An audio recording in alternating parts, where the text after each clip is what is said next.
गजर वाजला पण सीमा अजून गाढ झोपेत होती. तिने आळसाने गजर बंद केला, पुन्हा चादर अंगावर ओढली आणि परत झोपली. सुट्टीचा दिवस असल्याने ती निश्चिंत होती. थोड्याच वेळात दरवाजावर ठकठक झाली. डोळे चोळत सीमाने दरवाजा उघडला तर समोर सासू उभी होती. सासू म्हणाली, अजून झोपतेस का? 7 वाजले तरी चहा तयार नाही.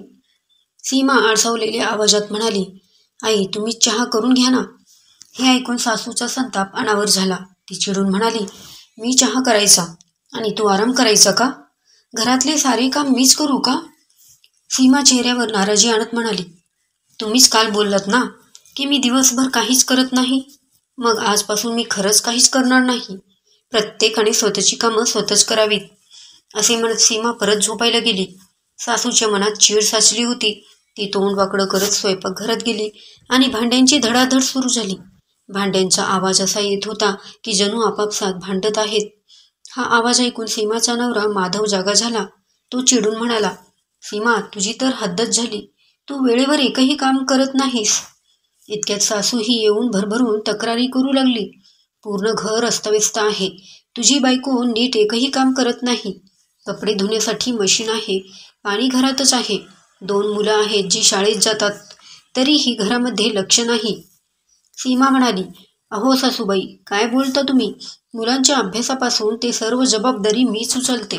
त्यांचा बाप काही जबाबदारी घेतो का? ती माधवला म्हणाली, कधी पाहिलं आहे का तुम्ही मुलांनी वेळेवर होमवर्क केला आहे का नाही?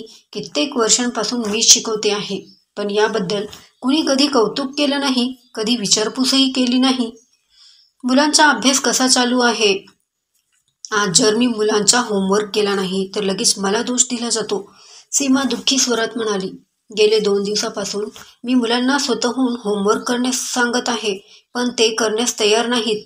मुलांना होमवर्क करण्यासाठी मी खूप समजावत होते. मग मीच विचार केला, शिक्षकांनी जर रागवलं तर ते स्वतःहून शिकतील, म्हणून मुद्दाम मी त्यांना होमवर्क करून दिलं नाही. आणि सासूबाई, मशीनबद्दल बोलत असाल तर दिवसभर वीजच नव्हती. आत्ताच आली आहे, म्हणून मी आत्ता मशीन सुरू केलं. ती पुढे म्हणाली, मी दिवसभर खूप कामं करते, पण ते तुमच्या लक्षातच येत नाही. कामामध्ये थोडासा उशीर झाला तर तो ओरडता, त्रागा करता.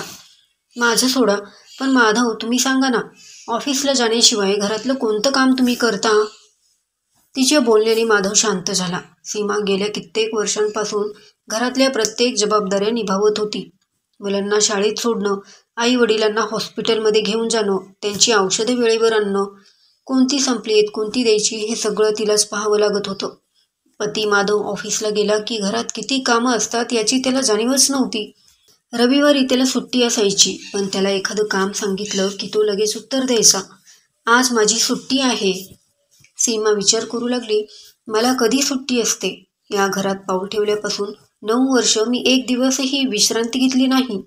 आज मी सुट्टी घेणार, बघूया काय होतंय. असं म्हणत ती आपल्या खोलीत जाऊन बसली. माधवला त्याच्या चुकीची जाणीव होऊ लागली. त्याने सीमाला डिस्टर्ब न करता बाहेरचं जेवण ऑर्डर केलं. जेवण आल्यावर सीमाला आवाज दिला. ती बाहेर आली आणि सगळ्यांसोबत जेवण केली. जेवण संपल्यावर मुलं तिच्या मागे धावत आली. आई माझा होमवर्क करून दे ना. आई माझा प्रोजेक्ट करायचा आहे. पण सीमाने ठामपणे सांगितलं, आज मी तुमचं काहीच करणार नाही. तुमचे बाबा तुमचं होमवर्क घेतील आणि प्रोजेक्टही करतील. असे म्हणून ती आपल्या खोलीत जाऊन झोपली. हे पाहून सासू म्हणाली, माधवा तुझी बायको नाटक करते. सकाळपासून एकही काम केलेलं नाही तिने. तेव्हा माधव शांतपणे उत्तरला, आई खरं सांगायचं तर आपण तिला नोकरच समजतो. तिचा त्रास काय आहे, तिला काही अडचण आहे का, हे आपण कधी विचारलंच नाही. फक्त आपली कामं तिने करावी तेवढीच अपेक्षा ठेवतो. प्रत्येकाला सुट्टीचा अधिकार आहे, आराम करण्याचा अधिकार आहे. आज तिलाही सुट्टी घेऊ दे. असं म्हणून माधवने मुलांना जवळ बसवून त्यांचं होमवर्क आणि प्रोजेक्ट पूर्ण करून दिलं. त्याला जवळजवळ 3 तास गेले. सकाळपासून घरातली भांडी धुतली गेली नव्हती, झाडलोटही झालेलं नव्हतं. शेवटी त्याने स्वतः भांडी घासायला घेतली. आईही मदतीला आली, पण तोंडाची बडबड सुरूच होती. माधव म्हणाला, आई मी काम करतोय म्हणून तू मदतीला आलीस, पण सीमा काम करते तेव्हा तू कधी तिला हातभार लावते का? संध्याकाळपर्यंत काम संपतच नव्हते. माधव आणि आई दोघेही थकून गेले. मग ते दोघं सीमाच्या खोलीत गेले आणि म्हणाले, सीमा, आम्हाला माफ कर. आम्हाला आमच्या चुकीची जाणीव झाली आहे. तू घरातील सगळी कामं करताना किती धावपळ करतेस हे आम्ही नेहमी पाहतो, पण तुला कधी विचारलं सुद्धा नाही की तुला काही त्रास होतो का. आज आम्ही तुझी कामं करून पाहिली तेव्हा कळलं की तुझी मेहनत किती मोठी आहे.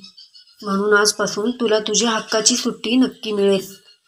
तर मित्रमैत्रिणींनो, कथा कशी वाटली कमेंट करून नक्की कळवा. चॅनेलला सबस्क्राईब करा, लाईक आणि शेअर करा. धन्यवाद.